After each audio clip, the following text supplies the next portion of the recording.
Okay, I think we will start because in Lithuania we are very punctual here. So good afternoon from Vilnius, the beautiful capital of Lithuania. Thank you all for joining to our webinar. Actually, today there are so many online events that I was thinking that people are really having a big trouble in choosing which to join. So we decided to record our event, and if you don't mind, please join with recording, smile, and let us see and let us discuss about our important topic. What I wanted to say today is that today the sky in Vilnius is mostly cloudy, the temperature is -4, but I do hope that you all are very comfortably sitting at your screens, and we will start in a moment our event. I'm Loreta Križinauskienė, National Digital Coalition Coordinator from Lithuania. National Digital Coalitions, together with 25 European Union national digital coalitions, encourage all ages citizens to continuously improve their digital skills for a better quality of life. So this is what we are doing all together. And we invite all the people to develop their digital skills to take advantage of any educational opportunities.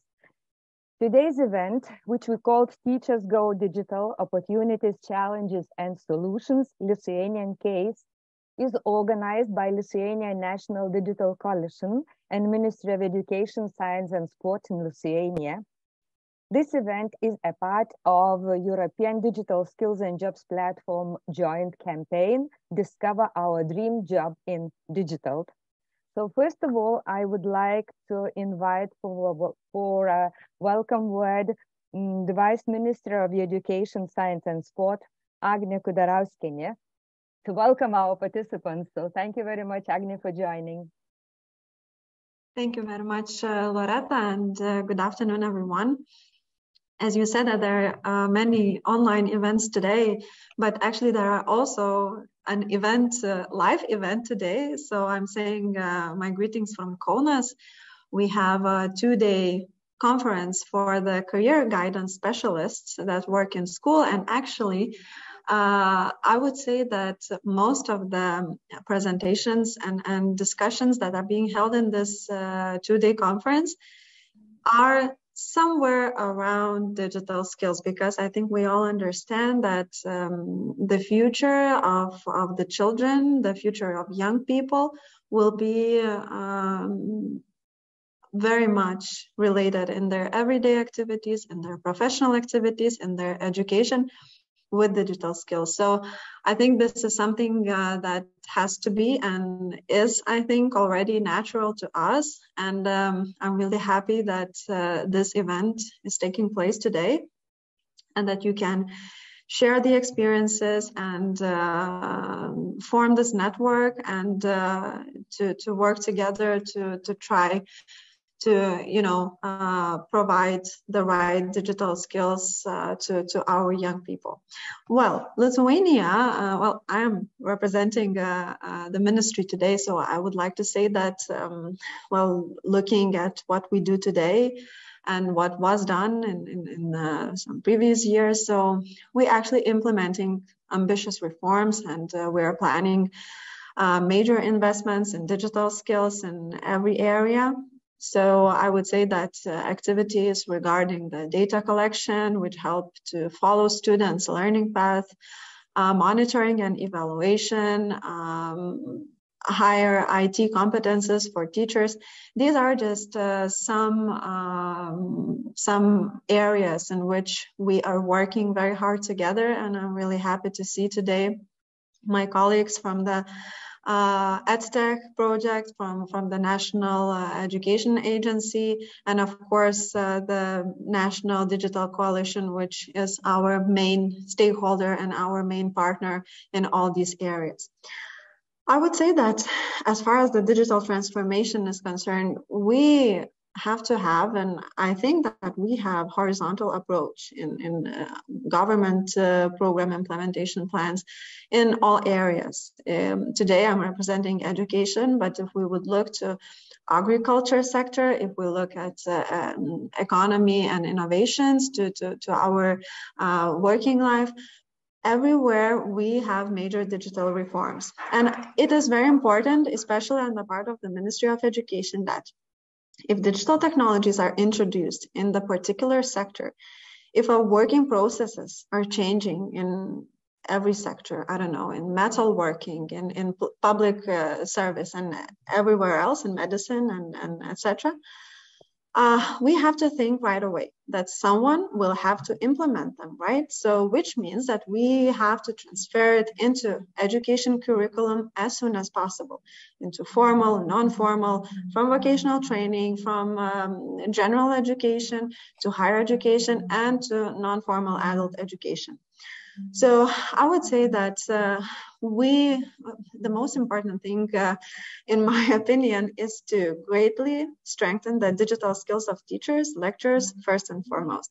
And I think that this discussion today is in this area, and I'm really happy that you are creating this discussion today and this network where I wish you all the fruitful discussions. So it was really my honor to be here today, and unfortunately I have to run to this other event also right away, but as you said, Loreta, you will record this event, so I will definitely see it after you will provide us with the recording. So thank you very much again, and really best wishes from Kaunas. Thank you very much, dear Vice Minister. Good luck in your event, and we will do our best to be the lucky one. Yes, thank you very much. So, as the Minister said, the event will focus on highlighting the importance of digital skills for teaching, and present Lithuanian government strategies will be introduced aimed at reducing digital skills gap in educational sector. And I do hope that you get some time to discover the agenda. And I will shortly say that our agenda will focus on the opportunities, challenges, and solutions we have here in Lithuania. And today we have planned to fit into 1.5 hours, and I hope we will succeed in it. And if you have questions, let's decide that you will write them down in the chat sector for everybody to see the questions.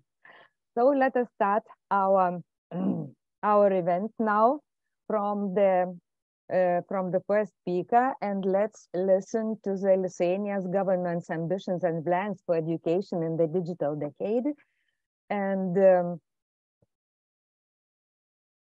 all new projects from initiated by our government, they are foreseen from different financial resources. Majority, of course, from Recovery and Resilience Fund, which is called Next Generation Lithuania. So I would like to invite Justina KUGYTę, the advisor to the Ministry of Education, Science and Sport of Lithuania, and at the same time the digital project manager, to introduce, these ambitions and plans. So the floor is yours, Justina. Thank you. I will share my presentation. I'm sorry, I'm today not in Vilnius also. I'm in Druskininkai. We have today an event with schools about curriculum reform. So it's a big event for the ministry. Well, I will try to explain a little bit and to tell you about our agenda, what we have today and where we are going. This is 5 big themes and changes that we are working now in the ministry. Firstly, we see the goal of creating an equal start for everyone and studying in good school. Everyone should have opportunities to experience educational success, regardless of where the children lives or their socioeconomic status. We wanted everyone to have the same conditions and opportunities in the education system. What is important to us is how we look at these changes. One of the challenges in the education system is that after implementing these changes, we cannot expect that it will be enough for us. All the links of education are widely connected, and if you want to have a result in higher education or science, you have to start with general education. So forming agenda, we identified the critical points that meets the changes. Firstly, preschool education, adoption of the curriculum, assurance of education for children at social risks. We aim for children to come to general education prepared. So it's important themes to us: ensure of education for children and social risk, and attention to individual needs for children. Our goal is that children in families of social risk to attend to schools. Secondly, general education. In Lithuania, we have 927 schools and about 30,000 teachers. And we started recently teachers' competence programs. We want to support teachers to provide an opportunity to improve qualifications, acquire competences in another subject, and to achieve a higher qualification degree.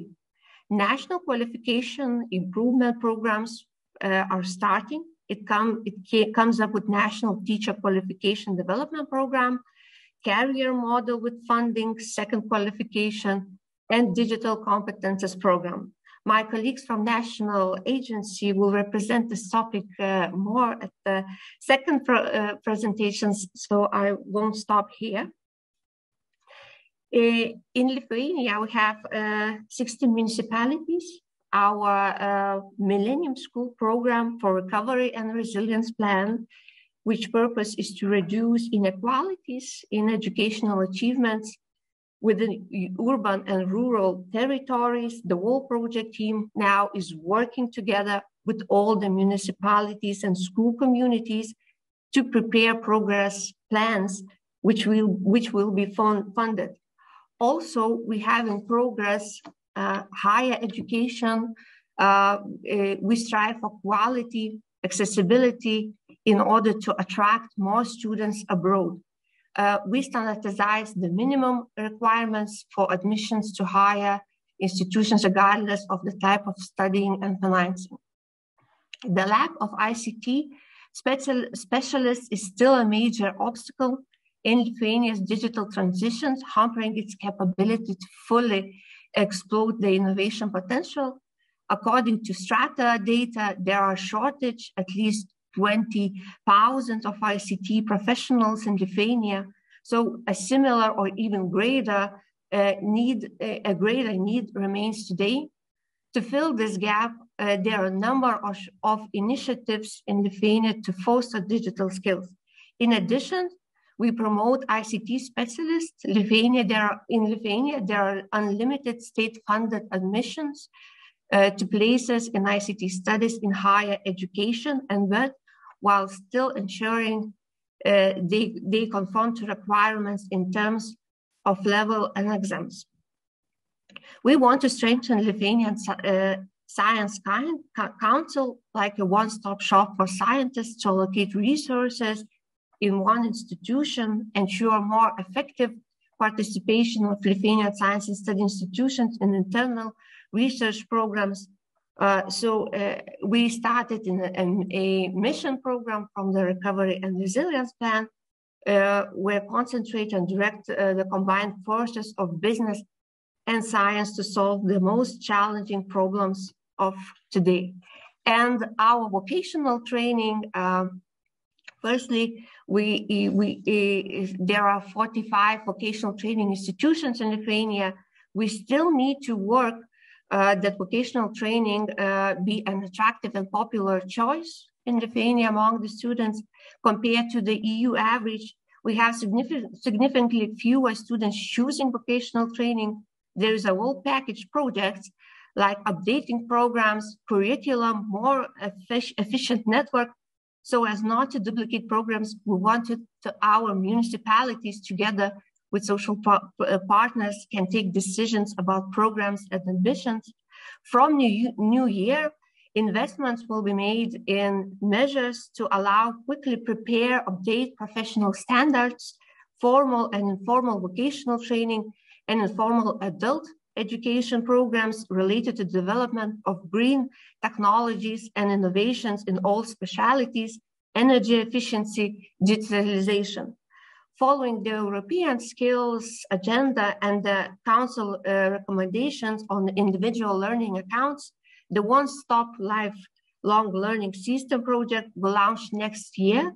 The central focus of the updated system will be individuals and their choice to participate in competency development programs.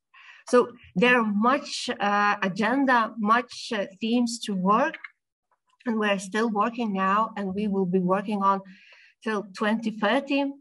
So that's it for me now.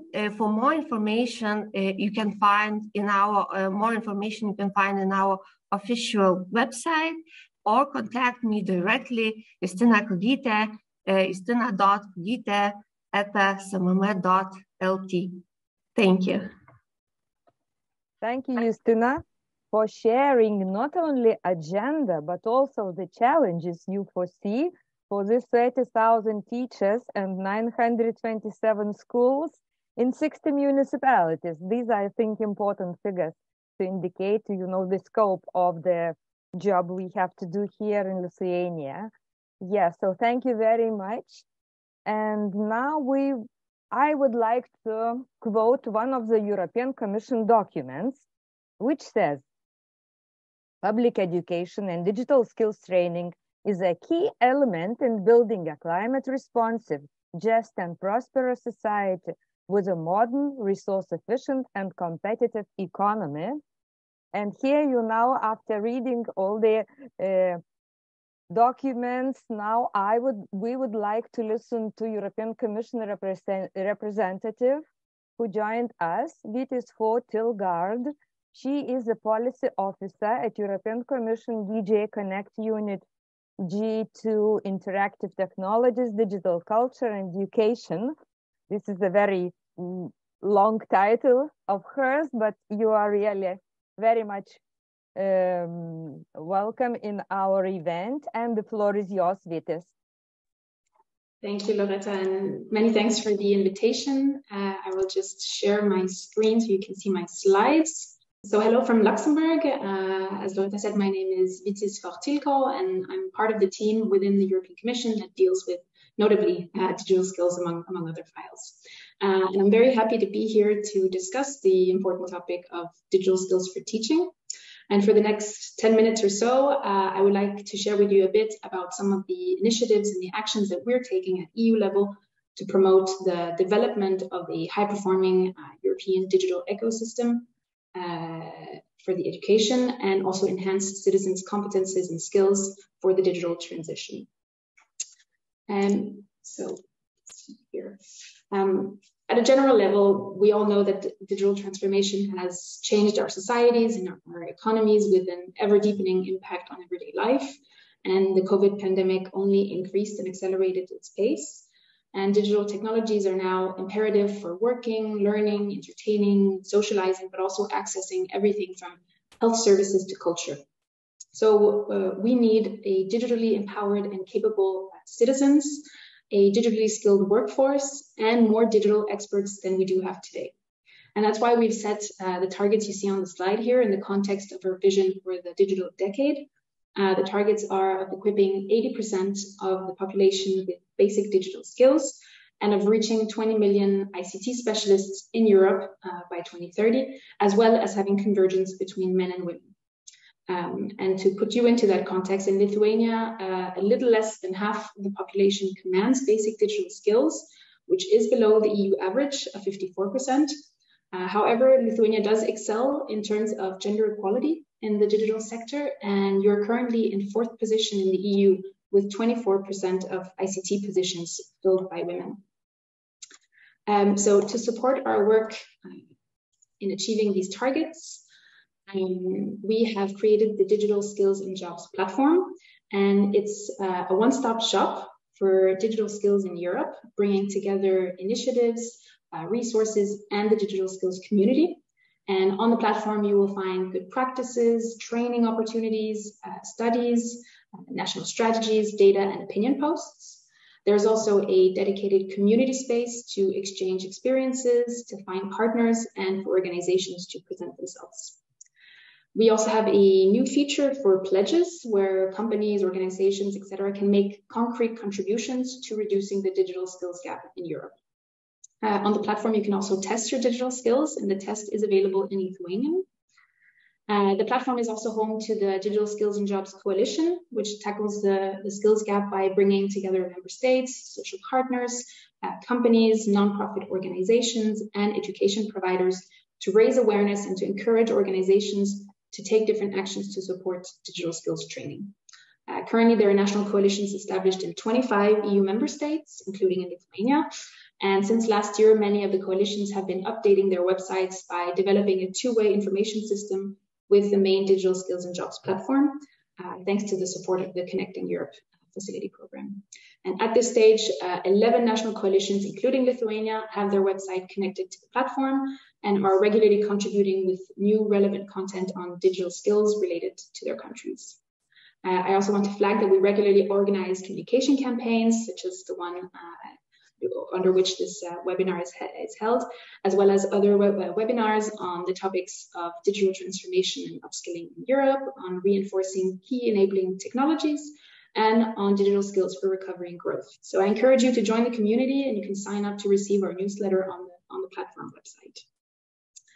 Now through our EU funding program, Digital Europe, we aim to stimulate an ecosystem-based thinking and networking between higher education institutions in order to make Europe world leaders in the training of data engineers, of quantum scientists, and of cybersecurity experts. And the program supports the development of highly specialized courses in digital technologies. Our goal is twofold. First, to contribute to the training of future digital experts and to develop new learning opportunities delivered in partnership with universities, with research, and with businesses. We've had 2 calls for proposals so far, and we've already supported almost 250 organizations within the EU, among which many were universities, research centers, and businesses. And together they will design new education programs and courses for Europeans. And then I just want to flag what is here on the slide, that there's currently an open call for the design and delivery of innovative bachelor's and master's programs in digital areas and multidisciplinary. In 2020, we also launched the Pact for Skills in the context of the new European Skills Agenda, as previously mentioned. It's an initiative that's aiming to get public and private organizations together and to encourage them to make concrete commitments to upskilling and reskilling adults. And signatories of the Pact agreed to respect and uphold 4 key principles of the Charter that's outlining a shared vision on quality training for industry, for social partners, and for vocational and education and training providers, as well as both national, regional, and local authorities. And under this Pact, we've launched a digital large-scale partnership, which will focus on the shortage of ICT specialists and gender imbalances in ICT professions. Now turning our attention more specifically to digital education.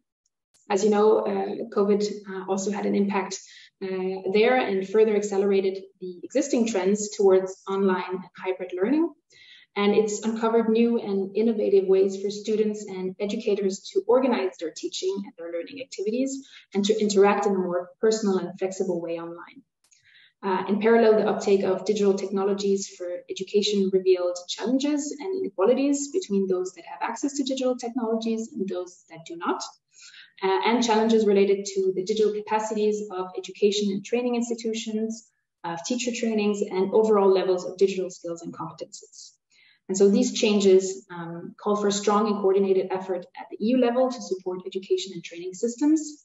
And so we've put forward a long-term vision for the way ahead for European digital education through our flagship policy initiative in this domain, the Digital Education Action Plan. So the action plan started last year. It runs until 2027, and it aims to support education systems in Europe in adapting to digital change. And a key goal of the action plan is to support the effective use of technology for teaching and learning, And central to this is empowering educators to use technology in their practice. The Digital Education Action Plan sets out 2 strategic priorities and 14 actions to support them. Now, I won't have time to go through all of them, but I will mention a few. And so I invite you to have a look at the action plan in more detail. You can also follow the latest developments on Twitter. I put the Twitter handle there at DigitalEDU. For example, in October, the Commission published a set of guidelines for teachers and educators on tackling disinformation and promoting digital literacy through education and training. I would also like to highlight another action of the action plan, which is the European Digital Education Hub. It's an open online collaborative community for digital education stakeholders in Europe and beyond. And I warmly invite you to join this community. The Commission also supports EU Code Week, which is a grassroots initiative aiming to spread computational thinking, coding, and related digital skills to as many people as possible. This helps improve the digital skills in Europe, to widen the offer and lower the barriers for teachers to integrate programming and technology in their everyday teaching practices, but also provide equal access to digital skills to all children, regardless of their economic background or gender. And just in the last 5 years, more than 15 million people have participated in the Code Week, and the initiative has trained more than 20,000 teachers. In last year's Code Week, Lithuania organized 444 activities, and there was a total of 18,709 participants, of whom 47% were women and girls. Last year, we also launched a structured dialogue with member states on digital education skills specifically. And the aim of the dialogue is to map the ongoing efforts in the different member states, to identify any gaps there might be, and to join forces at EU level. And we're approaching the end of this process. It will culminate next year with the publication of what we call recommendations, 2 of them, one on the enabling factors for digital education, and the other on improving digital skills. And these recommendations will include some actions for member states and others to be taken at EU level. The definition of these actions will build on the outcome of the 27 dialogues that we've had with member states and on a stakeholders consultation. The actions will also feed into the strategic digital decade roadmaps that are to be prepared by the member states to contribute to the 2030 digital targets, including those on digital skills. And as I mentioned before, the Digital Education Action Plan, this structured dialogue and the 2 recommendations are part of these 14 actions mentioned earlier.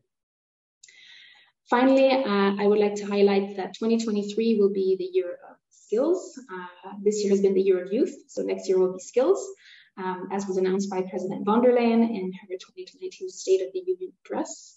And throughout the year, we will be promoting upskilling and reskilling opportunities, for instance, by highlighting relevant EU initiatives, including EU funding possibilities, to support their take-up, their implementation, and their delivery on the ground. And events and awareness-raising campaigns will also be organized across the EU to support mutual learning of partners in upskilling and reskilling. So as you can see, there are many initiatives and opportunities surrounding digital education. So I really encourage you to get involved and take action. Now, I know this was a lot of information to digest, so I'm very happy to share my slides. You will find links to the different initiatives I've mentioned. You're also welcome to contact me either directly or through Loreta and National Coalition. And I look forward to the rest of the presentations and discussions on how to help teachers go digital. Thank you for your time. Thank you very much, Vitis. And thank you for your presentation and the message, which is not only to Lithuania, it fits to all EU countries, to all national digital coalitions. And really, you mentioned digital skills and jobs platform. We all work on it and try to promote, this one step to digital skills, well-downloaded information. And thank you for answering the question which we had in the chat, that you will share your presentation, which is really will be very useful to all the participants. Okay, so thank you very much. And now we go forward. Recovery and Resilience Facility arrived to all EU countries with the objective to make EU economies and societies more sustainable, resilient, and better prepared for the challenges and opportunities of digital transformation. So now we would like to share how is Lithuania using this facility, and what project is developed to strengthen teachers' competences, culture of innovation, and digital content creation. And I would like to invite Indrė ŠUOLIENė, who is the head of EdTech Center at the National Agency for Education. So Indrė, the floor is yours. Good afternoon to our audience. I'm happy being here and having opportunity to introduce this reform. I'm head of the project, Digital Transformation of Education. And reform is initiated by Ministry of Education, Science and Sports, funded from the Recovery Resilience Fund. And the implemented institution of the project is National Agency for Education. And some words about our agency. This institution is of the national level, was established by Ministry of Education, Science and Sports. And the agency is responsible for a few areas: to develop and manage education information systems and registers, to organize and coordinate provision for education institutions, to organize and administer evaluation of learning achievement examinations, to conduct education monitoring, organize national and international educational research, and to organize development of the education content and to coordinate its implementation. At a lot tasks and activities.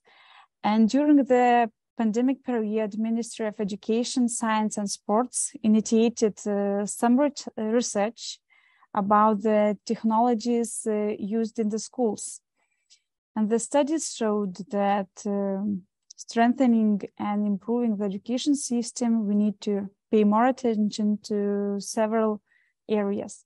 First of all, teachers' competences, motivation of users to use the new instruments and tools, creating national level digital resource platform, physical availability to use equipments and tools, improving IT infrastructure in schools, and of course, digital content, the use of tools and the data. So according to the results of the research, two ministries, Education, Science and Sports, and the Ministry of Economy and Innovation, planned reform, digital transformation of the education, and in short term, it's EdTech. So it's one of the government's priority project, and the aim of the project is to support technological transformation in education by providing advice, training, technological services to stakeholders in education. And we seek using educational technologies, innovations, increase the efficiency of the education system and the quality of the learning outcomes. When we speak about the activities in the project, we could divide it in the few topics, big topics. One of them is strengthening of innovation culture. And in this topic, we plan to open sandbox platform for innovators, business companies to create a new EdTech solutions and to test them in the real place, in the school, in the user place. And in this topic, we have strengthening partnership with EdTech centers in abroad countries too. I don't speak a lot about the sandbox platform. My colleague Justas will have the wider presentation about it. Another group of activities is strengthening of the digital competences. And in this field of activities, we have planned information technology studies for teachers and seminars, trainings for teachers, for general and for higher education teachers. We hope that in this activity, we will involve more than 3,000 teachers till the end of the project. And the last one group of activities, creation of digital content, the biggest part of activities where we plan to build hybrid classes in schools create new digital content and digital tools to create prototypes for hybrid and online general school learning and other related activities. All activities of the project will be finished till the second quarter of 2024.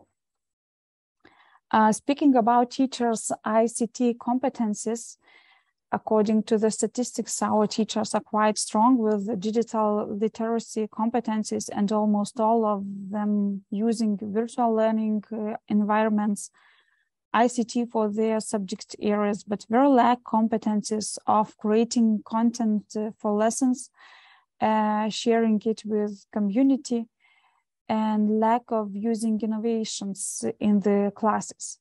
Nowadays, we speak not only about the using the technologies, but the digital skills to adopt, create learning tools, to find out different and personal student needs, to understand responsible of using the content, and even empowering students to solve problems, to find out solving problems.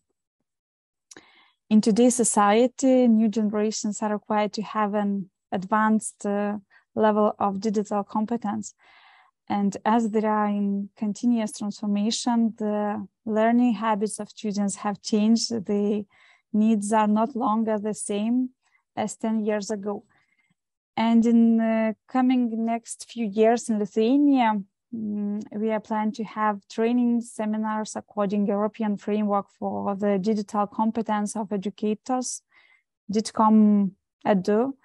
And this framework details 22 competences organized in 6 areas. And the focus is not only on the technical skills. We hope that teachers' trainings will bring together different skills such as promoting confidence, self-esteem, creativity, innovation capacity, educational problem solving, and the ability to incorporate new resources in the classroom. And we are planning to have these trainings, seminars starting at the next quarter, beginning of the next year. And speaking about the teachers' competences, I would like to mention one big change that we have in Lithuania at the moment, and we are changing our general curriculum. And we are planning, we will have the competence-based learning. And the aim, what we would like to have, a curriculum that goes to the complex outcomes of a learning process, rather than mainly focusing on what learners are expected to learn about in terms of traditional defined subject content. And as you see, in general curriculum, you have 7 competencies: communication, cognitive, civil, cultural, social, emotional, healthy lifestyles, creativity, and of course, digital competence.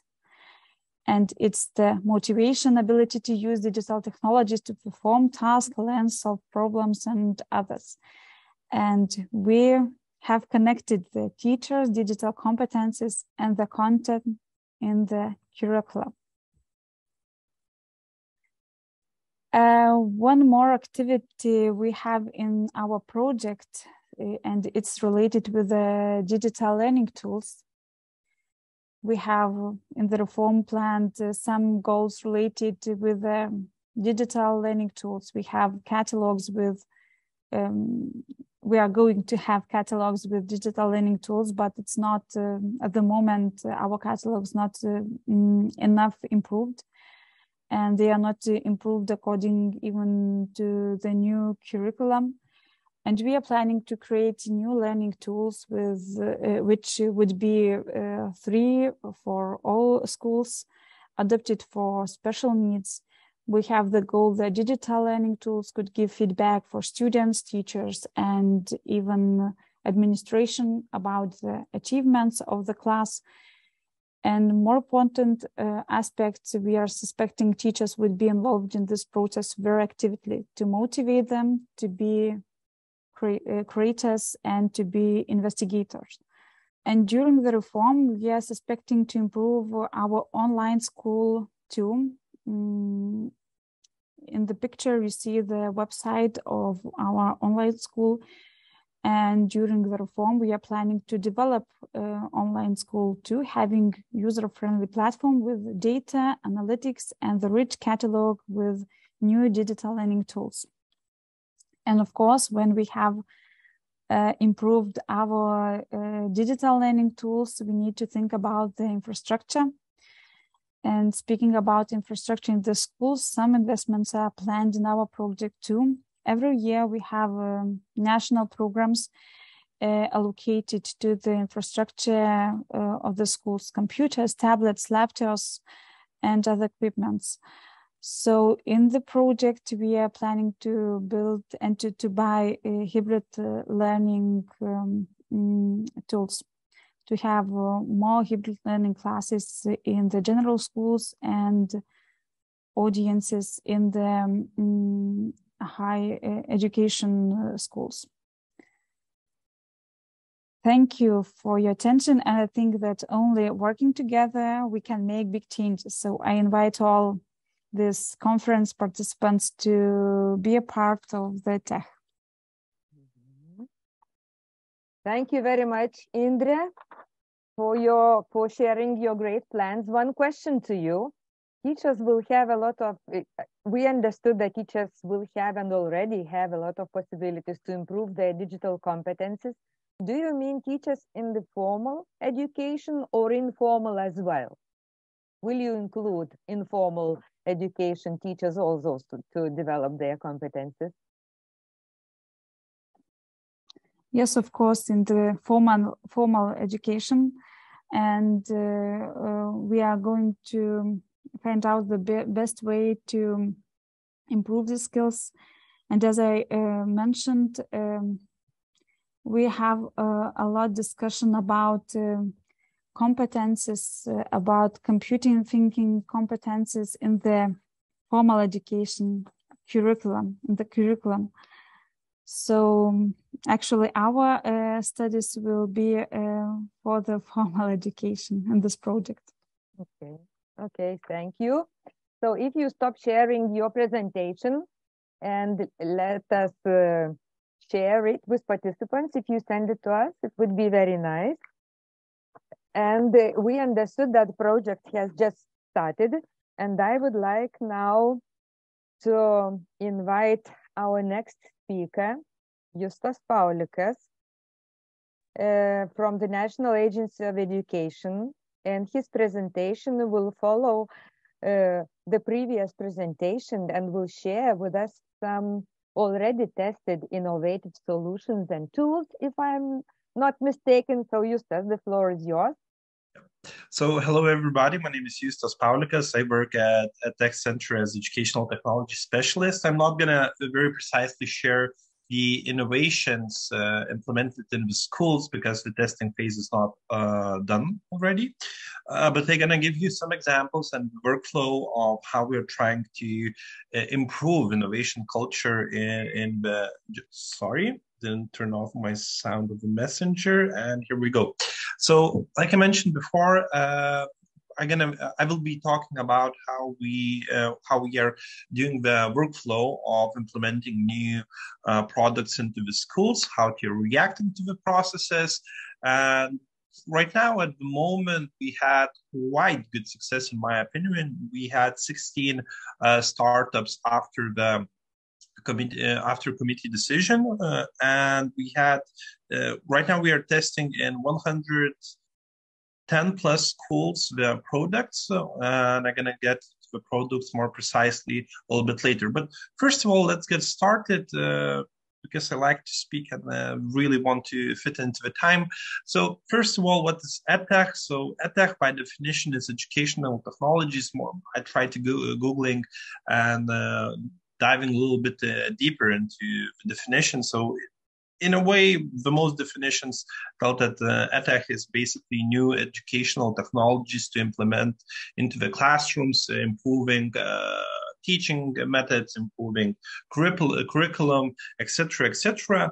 in a way, we can put the phrase into only that EdTech is only educational technology, and I personally believe that it's EdTech. It's not only some tools like virtual reality, augmented reality, new methods of teaching like gamification aspects, but I personally believe that also there's digitalization processes in the classroom or in the school or in the government institutions. For example, we had one product which has, I think, 10 schools in the testing phase, which is basically document management system, not like more document management, but school administration system, which lets school headmaster to see every data aspects concerning the schools. For example, how many salaries he has to give to other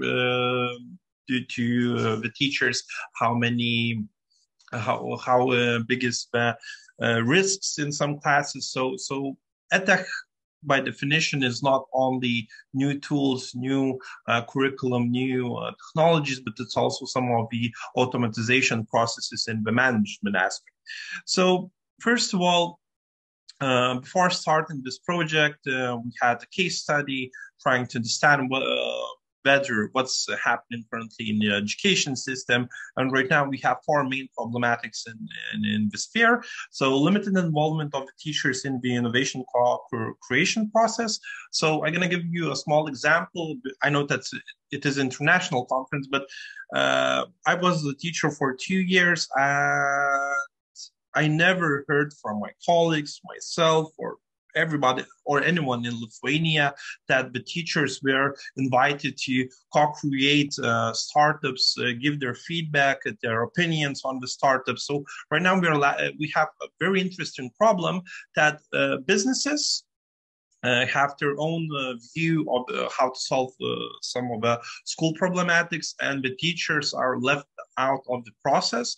So both of these parties do not speak the same language, because one of the languages is very business techy, and the other part of the teacher's part is more like how to implement the process into the educational process and how to react to the formal education requirements.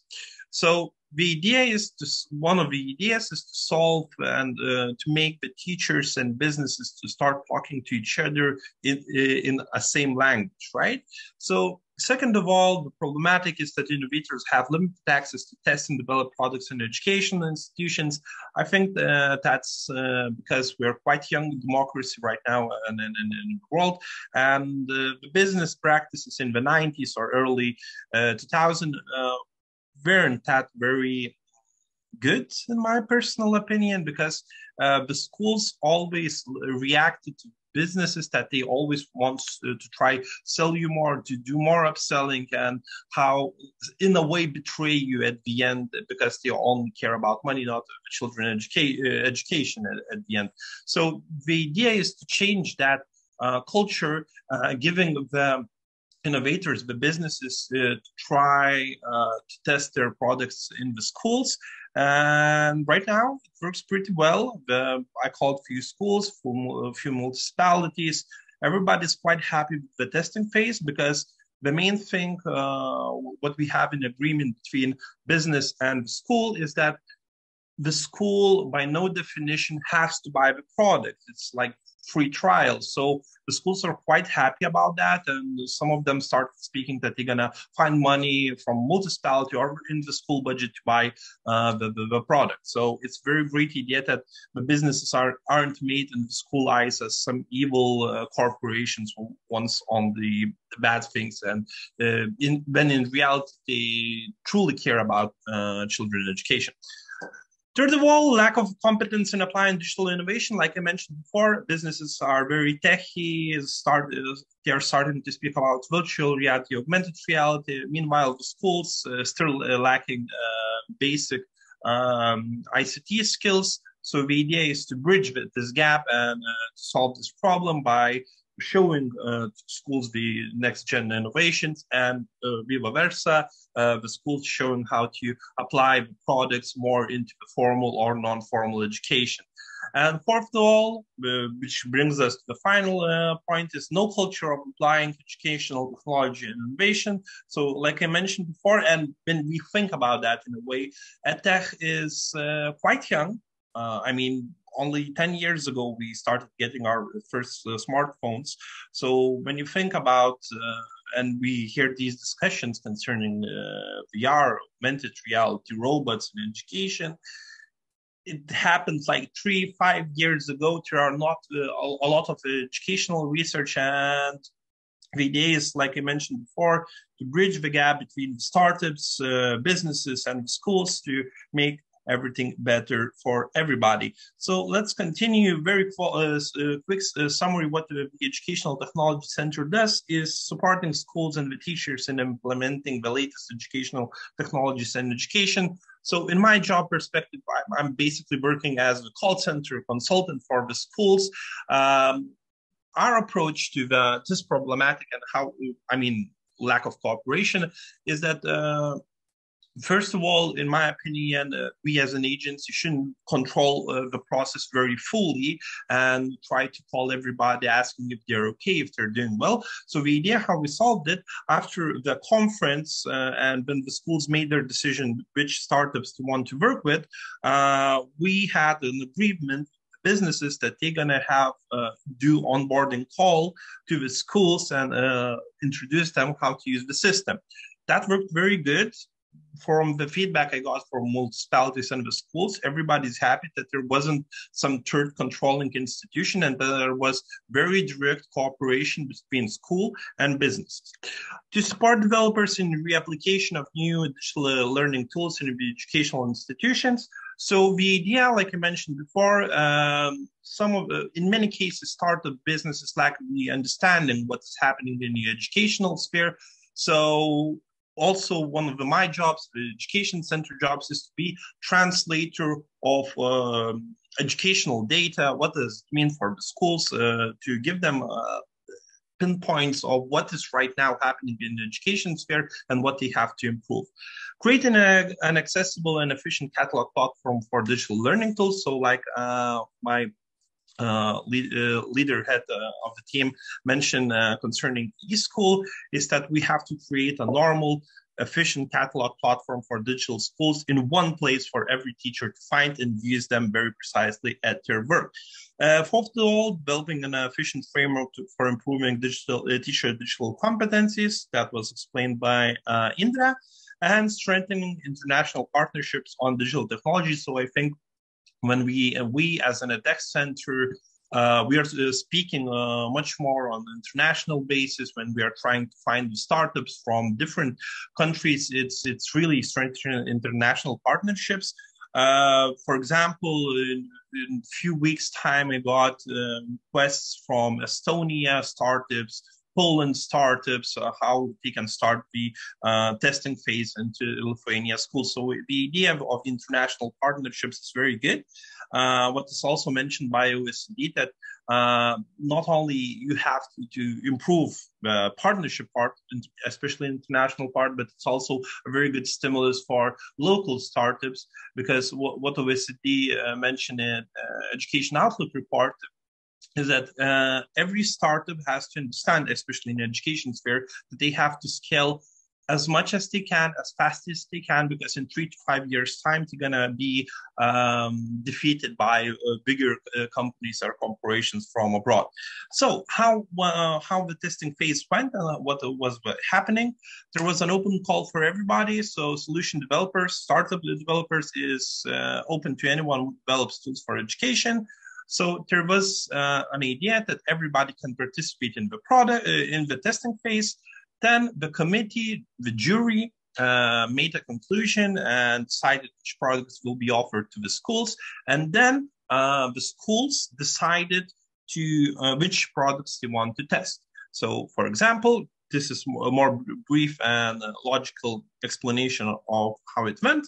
So, like I mentioned before, developers applied for the test solutions, commission evaluated, gave them some recommendations. Then we had a small Teams conference, YouTube conference concerning explaining better and more what startups they exactly are. Then the schools made their decisions on what startups they want to test. And that's all, basically. The school started testing. We've been in testing phase for 2.5 months right now. And what I can say, it's a really interesting process because there are some schools that react very gratefully and really wants to try new innovations. In some cases, startups see the reality of the true problematics of formal education schools and what aspects not only the startups but also the government as an institution has to improve in the schools. And for now, I can give you a small heads up that the most popular innovations, two most probably innovations were Spot Yourself, which was career consultant guidance based on gamification. So when I was in school, I'm sorry, I'm just looking at the time. I have 2 minutes. Great, yeah, 2 minutes, right? What are that?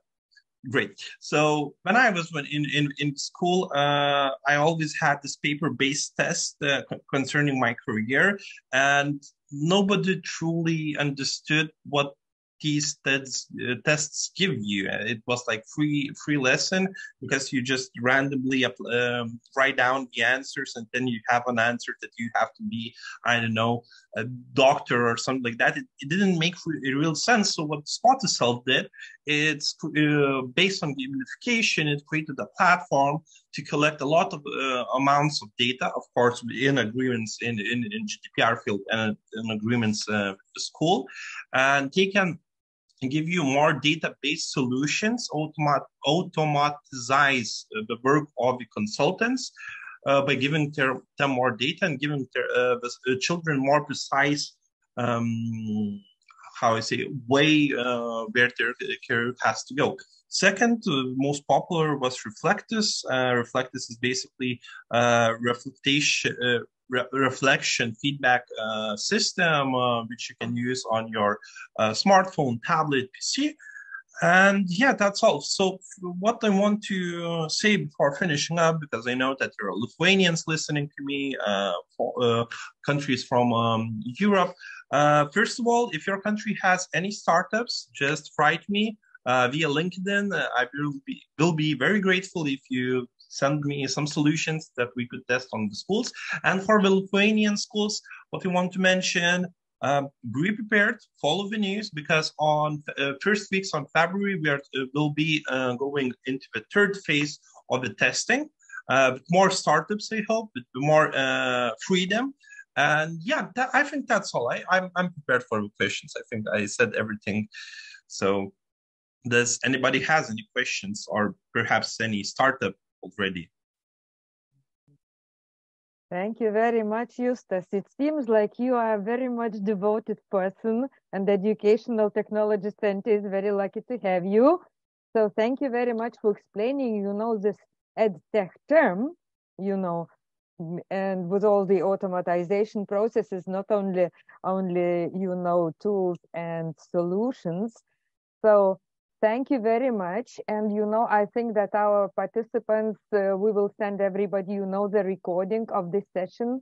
And I do hope that you will have some feedback. And finishing your presentation, I would like to say happy birthday to you, because this is a very special day to you, if I understand. So, yeah, good luck to you, Justas. And now, Justas' presentation will be followed by a video in which we would like to see what are the impressions of the users, I mean people at school. Let us see and hear 3 minutes long video with subtitles in English about the evaluation of these new innovations we are doing in Lithuania.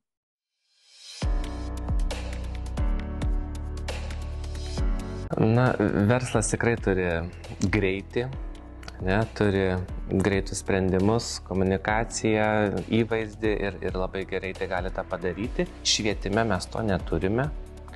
Ir jeigu švietimo institucijos bando kažką diegti, tai būna kažkaip labai lėtai, galbūt dėl to, kad labai apgalvoja.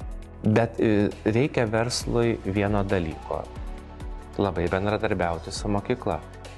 Tai labai, aišku, padeda tos skaitinės priemonės dažnu atveju, bet visą laiką pirmiausia reikia nuo tikslo pradėti. Ir va čia ir mokiniai tą sako, ir pats taip galvoju, tikrai yra daug dalykų, kur tiesiog susitaupo laiko, jeigu mes įvedam skaitinės priemonės. Poreikis tikrai yra, nes konkrečiai fizikoje yra tokių temų, kur gyvo eksperimento nepadarysi. Bet jeigu, tarkim, nėra kažkokių prietaisų mokykloje, brangus prietaisai, tai yra simuliaciniai eksperimentai. Ir puikiausiai mokiniai gali pasidaryti tuos laboratorinius darbus, gauti rezultatus, skaičiuoti pakladas ir panašiai. Tai aš išbandžiau karjeros ir asmenybės testą. Ir aš jį apibūdinčiau kaip tokį platesnį ir gilesnį savęs kaip ir pažinimą. Man tiesą sakant labai nustebino, kai aš iš karto atsidariau, kad ten taip viskas buvo iš karto interaktyvu ir iš karto viskas taip net gražu, net pasirodė įdomu, kas ten bus toliau ir kur mane nuves tas testas, nes ten iš karto patekau kažkokią tai erdvę ir ten man reikėjo toliau dar kažkur tai vaikščioti, taip toliau, tai iš karto sudomino. Man labai patiko tas robotukas, kuris pastoviai šnekėjo su manim ir atrodo, kad vos jisai ir atrinkinėjo, bandė mane pažinti, kažkoks tai asmeniškumas buvo kartu su juo. Tai rezultatai mane nustebino, tiesą sakant, nes aš tokią buvau nuomonę apie save nustačiusi, kad vis dėlto man labiau sekasi tie tikslieji mokslai ir aš labiau linkusi į matematiką, fiziką. Bet šitas testas labiau atsižvelgia į mano bendravimo ir socialinius įgūdžius, dėl to jis man ant pačio galo pasiūlė tokius labiau socialinės profesijas.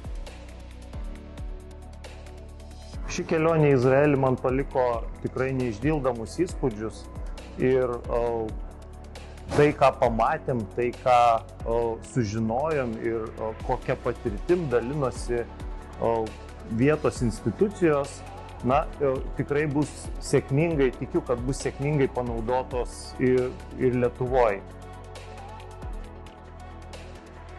Aš pats supratau per savo patirtį, kad kuo tu daugiau laiko investuoji į skaitmeninės technologijas, tuo tau daugiau atsiperka. Kas sugeba, mokytojas žino, aš galiu juo pasitikėti, aš keliauju paskui jį. Tas technologijos tikrai prideda to pasitikėjimo mokytojui.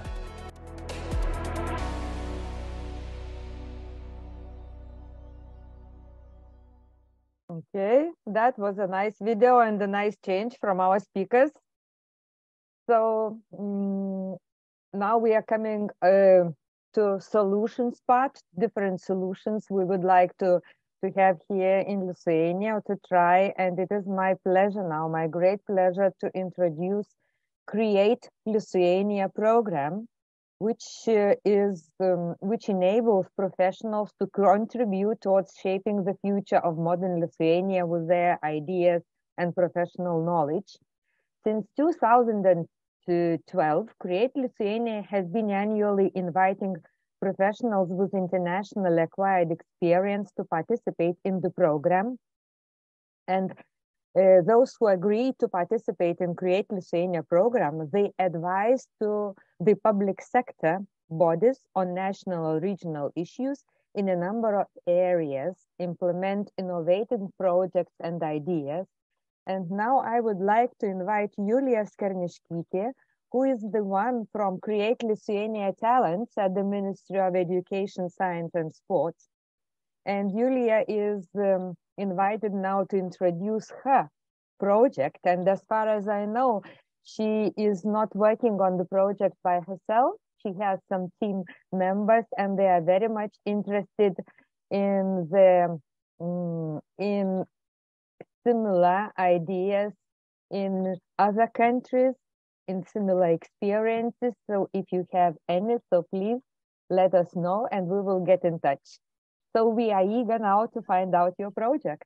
Julija, the floor is yours. Hello. Thank you, Loreta. Thanks for such a nice introduction. in a second. I will share my screen as usual. It's very nice to see you all here, listening and discussing about a very important and timely topic, a topic that has been in a spotlight, I would say, ever since the start of the pandemic. So as Loreta said, I'm Julia, and I'm currently working in the Ministry of Education, Science and Sport. And I'm here today to present the project that me and my colleague Edita are doing on digital education guidelines for Lithuanian schools. So before we have talked about the current situation in Lithuania regarding digitalization of education, as well as touched upon the problems related to the topic in our country. And our project, the one that I will represent to you shortly, can be seen as one of the solutions to these problems, including the issue of lack of digital skills of teachers. So in essence, what we're trying to do with this project is to create a tool, a resource for Lithuanian school heads, as well as Lithuanian general education teachers, to help them adapt to digitalization, to help them adapt to teaching in a digital age where digital technologies and digital learning tools are very important for the process of learning and teaching. So first things first, how do we look at digitalization of education? I would say that we were kind of shaped in the past 2 years to think about digitalization of education in the context of the pandemic. So what we associate it with right now is mostly remote teaching. But this is not exactly it. Remote teaching is just a very small part of digitalization. And how we look at digitalization of education is as if it's an integration of different digital tools in teaching and learning and pedagogical use of these technologies in teaching and learning. So it's a much broader process than just showing a PowerPoint presentation through a screen to students, if you're a teacher, to students who are not in the same room as you are. It also includes, for example, what Indrė said, the co-creation of involving teachers in the creation of the digital tools that they can actually afterwards apply to their lessons. So digitalization has a lot of potential benefits for learners as well as for teachers and the whole system generally. And we touched upon them in previous presentations as well, but just shortly. So it can enable better communication, higher quality communication for teachers with students, teachers with parents. The adoption of digital technologies makes the giving feedback easier for teachers. Also, it gives them academic freedom to use different tools, to be creative with it. And for learners, it means, for example, increased motivation, increased engagement, and increased inclusion. And most importantly, it helps them to develop digital skills that they are definitely gonna need in the years to come that we already need today. So, and for the whole education system generally, it has the potential to make the education more inclusive and more accessible to people who wouldn't otherwise have a better quality education if they didn't had access to digital tools. So of course, these are the potential benefits. There are a lot of important risks, so physical and mental health risks, work intensification for teachers, or even digital exclusion. But as all the processes in life, all the processes have risks and problems, it's important to know how to mitigate them and how to address them when they occur. And this is one of the goals of our project as well, to help teachers understand what can be the potential benefits, also what can be the risks, and how to address them when they occur. So it's rather clear why we would like digitalization to happen. But what we have now is a few problems in Lithuania. So first of all, in the kind of cluster of equipment, we have lack of digital technologies, digital equipment in the Lithuanian schools. Part of this digital equipment that schools have is old or not fully operational, not fully functional. There's also a problem of poor maintenance of these digital tools that exist. Secondly, there is lack of digital learning tools, so digital learning content. This is the problem that the EdTech Center is addressing, as Indrė and Justas presented to you. And also, the topic of our discussion today, we have teachers who lack digital skills to actually effectively and targetedly use these digital tools and digital equipment in their lessons, in their subjects. So here we come with the guidelines for schools, which is basically our way to help schools to effectively adapt to the digital age. And what does it mean to adapt to the digital age? We will address, in the guidelines, we will address the key 3 elements that we see are essential for digital education to be successful. So here we talk about people, about infrastructure, and about digital learning tools or content. So briefly about each element of the ecosystem and what kind of questions we will try to answer in our guidelines about each of these elements.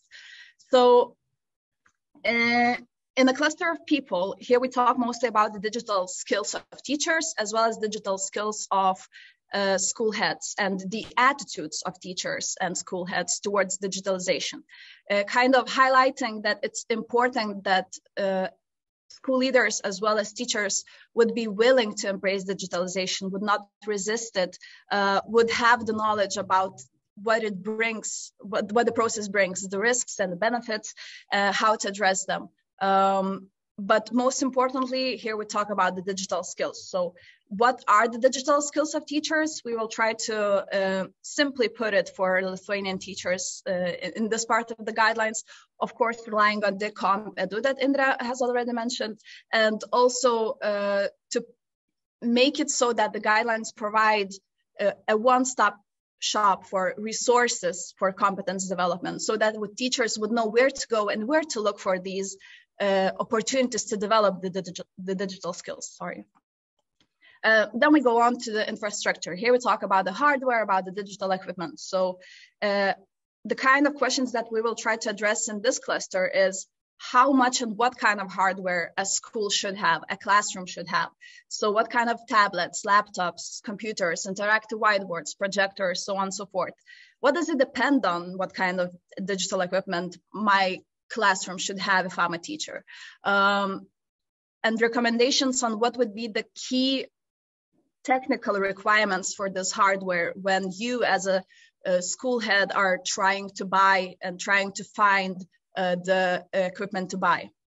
Of course, we will touch upon how to maintain this equipment once you buy it, the importance of having schedules for regular updates, guidelines on how to decide when the equipment is no longer operational, when you can no longer use it, and how to use this equipment safely. So regarding cybersecurity and data protection concerns, how to make the use of this equipment as safe and responsible as possible during the lessons and when preparing for lessons. And when we talk about digital learning tools, we will try to provide information for school heads and teachers on what kind of types of digital learning tools are there, what kind of types of tools are available for them, as well as to shed a bit more light on what are the ways that they can apply these tools in different subjects, how do they choose these tools, and how to actively apply them in their lessons. So how are we writing the guidelines? It's very important for us to actually take into account the opinions and the insights and the needs of schools, so of school leaders as well as the teachers, because these guidelines are meant to be used by them and are being written for them. So firstly, today, actually, just before the meeting, I closed the survey of school heads, and I'm very happy to say that more than half of the general education schools in Lithuania have responded to the survey, and we learned a lot from the survey already. I can hint you that all the heads of the schools that responded said that they encourage the use of ICT tools in teaching, and that the topic of digitalization of education is either very important or important to them. None of them said that it's not important. So it's a very good sign that the topic is on the agendas of schools. And we also learned the key challenges and what kind of help that school heads think that they would need in order to adapt effectively to digital age. We are also in the process of conducting workshops with school heads, IT administrators, and teachers in a few municipalities in Lithuania to kind of get a deeper understanding of the attitudes, of the level of digitalization, of what kind of tools they use and for what purposes, and also the key challenges and how can we help once again. We are also conducting consultations with experts, so with specialists and professionals in different areas of digital education and getting their contributions towards the guidelines so that they would be actually written by people who know the technical bits of how to deal with the equipment. And of course, once we have the draft of the guidelines, we will present it to teachers and school heads, once again, kind of asking them to review it and to submit their comments, insights, and to say if this is what they expected, and if the tool would actually help them, if it's useful and if it's relevant for them. And of course, at the end of the project, we will present and provide trainings on how to use these guidelines most effectively for school heads and teachers.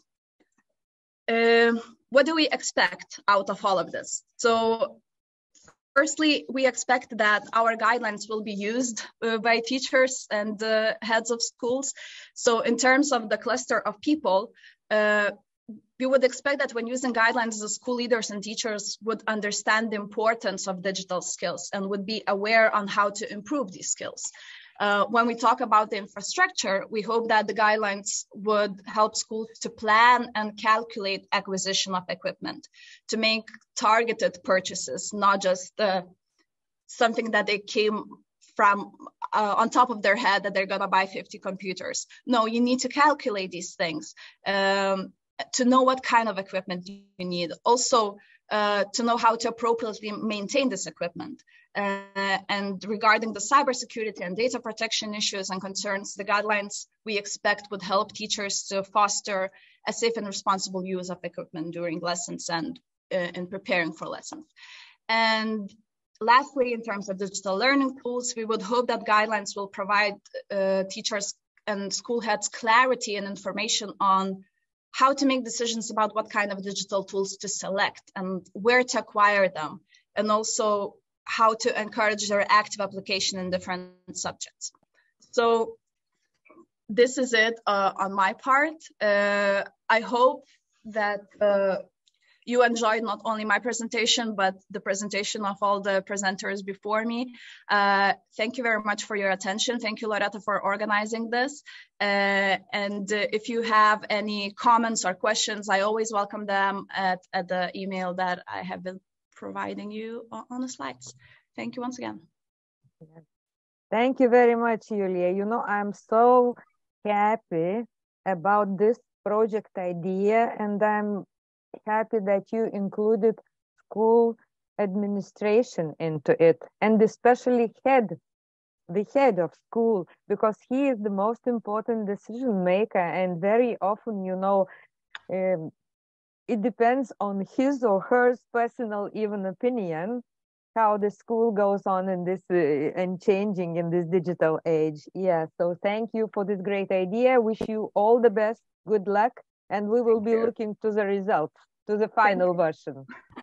Okay, and we will share it. Yes, thanks, Julia. And now, our last but not least, you know, presentation. Next to what our government is planning, next to our government's planned activities, we have NGOs, universities, ICT training institutions, which also have, you know, great ideas to support the upskilling of digital competences of Lithuanian teachers. So here I would like to invite Vitis, who is the head of e-learning technology center at the Kaunas University of Technology. And let us see how the university is supporting the development of digital competences of Lithuanian teachers. So the floor is yours, Vitis. Thank you, Loreta. Thank you.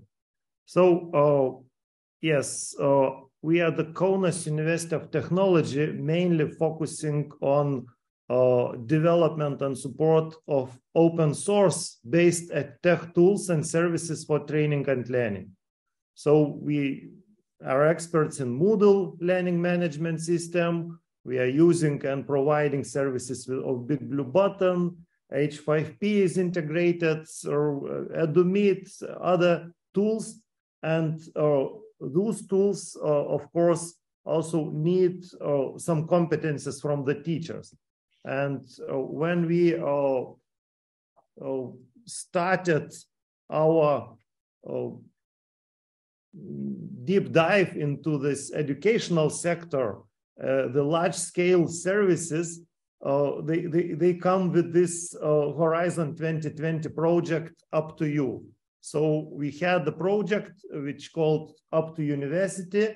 It started in 2018, and it provided with the toolbox, application toolbox for the schools of different integrated services like learning management system, like content creation, collaborative editing, learning analytics, social interactions, and real-time interactions. So all this was developed within the research project Horizon 2020. And within this project, we find some challenges. Some challenges were technical, like every school wants its own learning management system, or we need to support and update infrastructure to take care of scalability. But one of the most important challenge, of course, was the lack of teachers' skills in using those tools. So then when we developed all the infrastructure, the multi-tenant Moodle installation, solved all other challenges, we come up with this idea that we need to provide with the continuous professional development program for teachers aiming at DigCom Edu competences, in fact, but in particular using the Up to You tools. So we had 3 modules: introduction, hands-on implementation.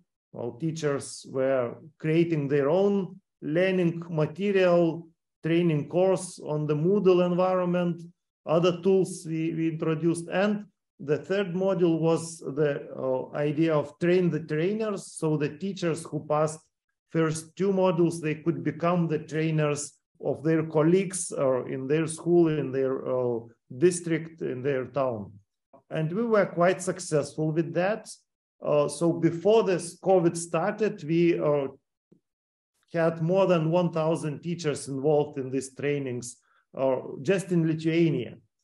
And the project ended just before the COVID started. So it was the project end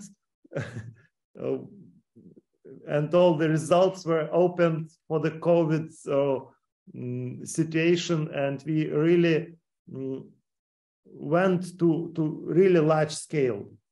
So more than 4,000 teachers joined the webinars at the beginning of the COVID.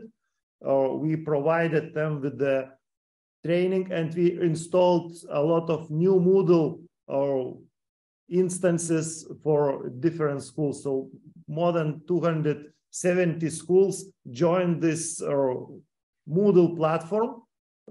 They have created more than 15,000 courses, and more than 75,000 students were registered.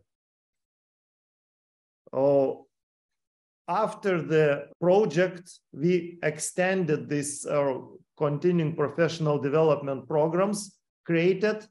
We had 45 hours, we extended them to 60 hours, and we offered same programs as a paid service already. And more than 1,200 teachers joined these programs, and 600, it was open for every teacher. We charged just those who wanted to finish with the assignments.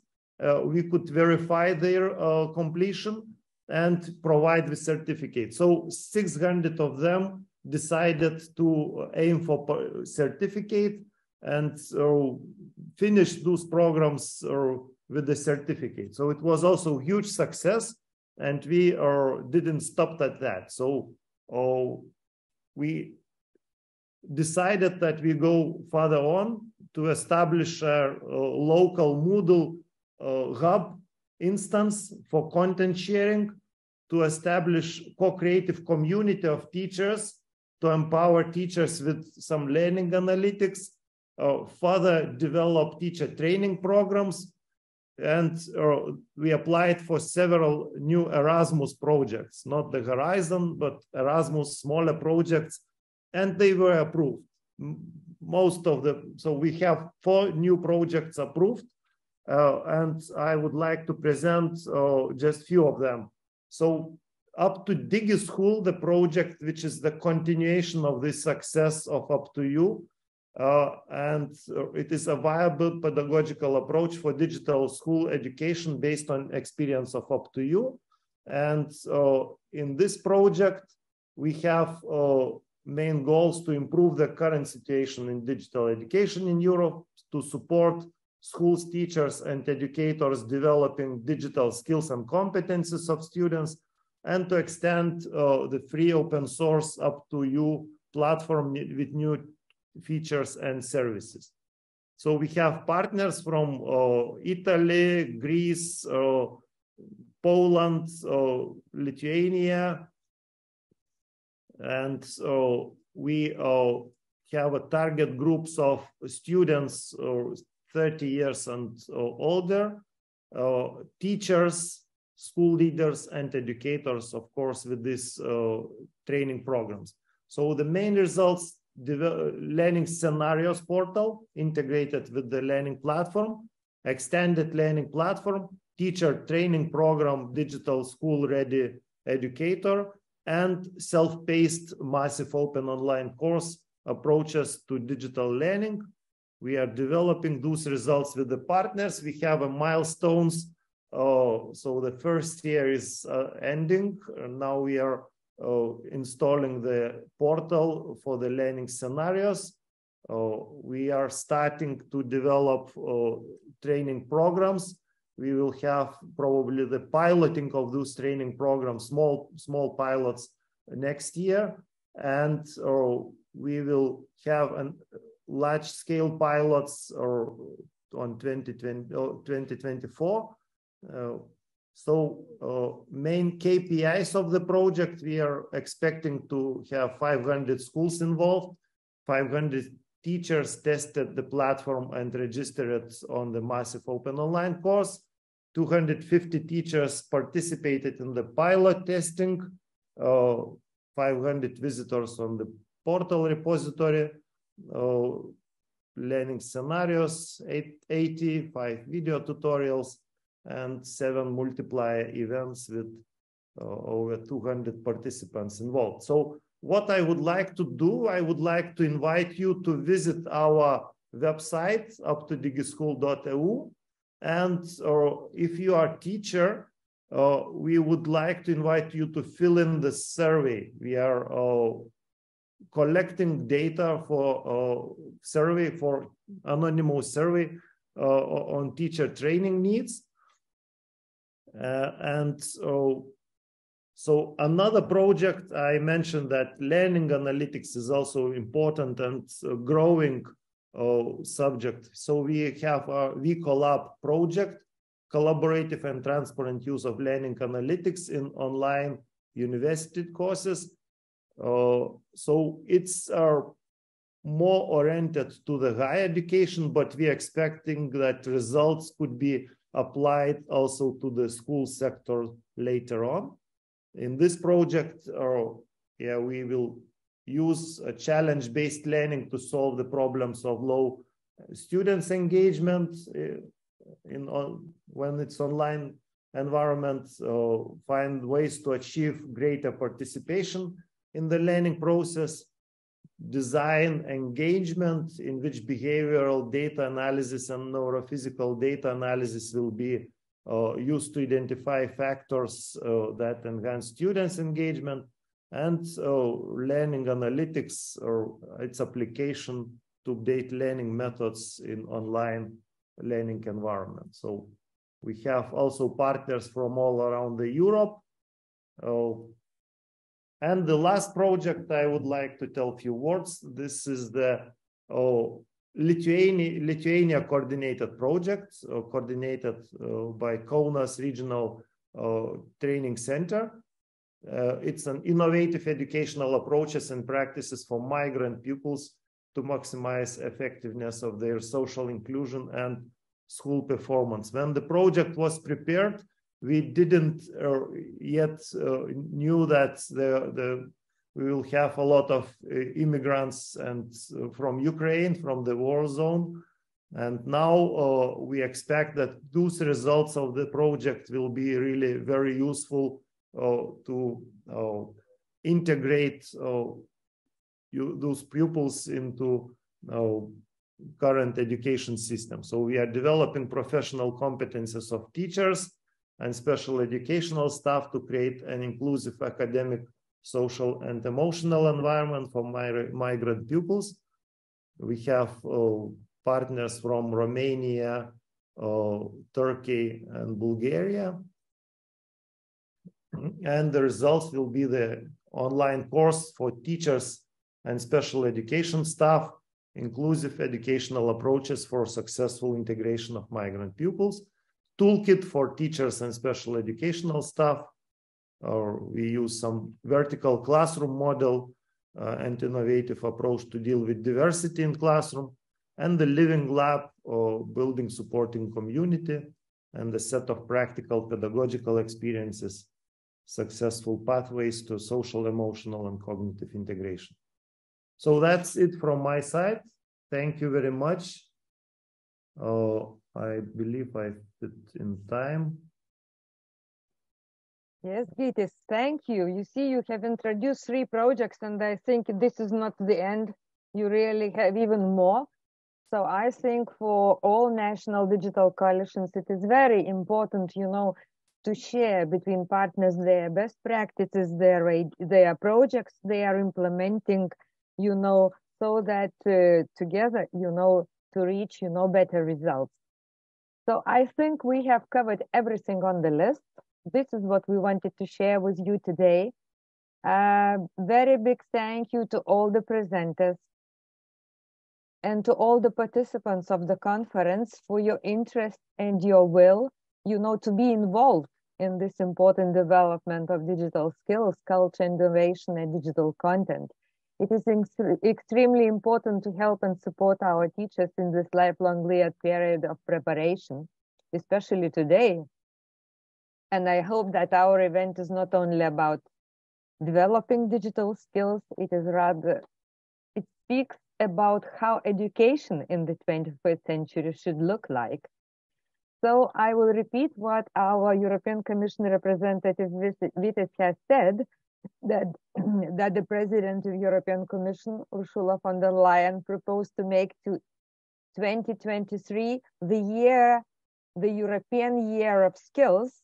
And this means many new opportunities to improve digital skills for teachers and all Europeans, and further investment in education and upskilling.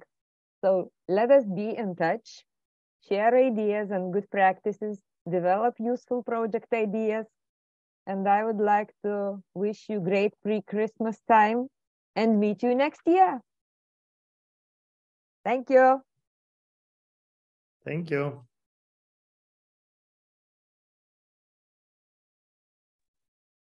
Thank you, everyone. Bye.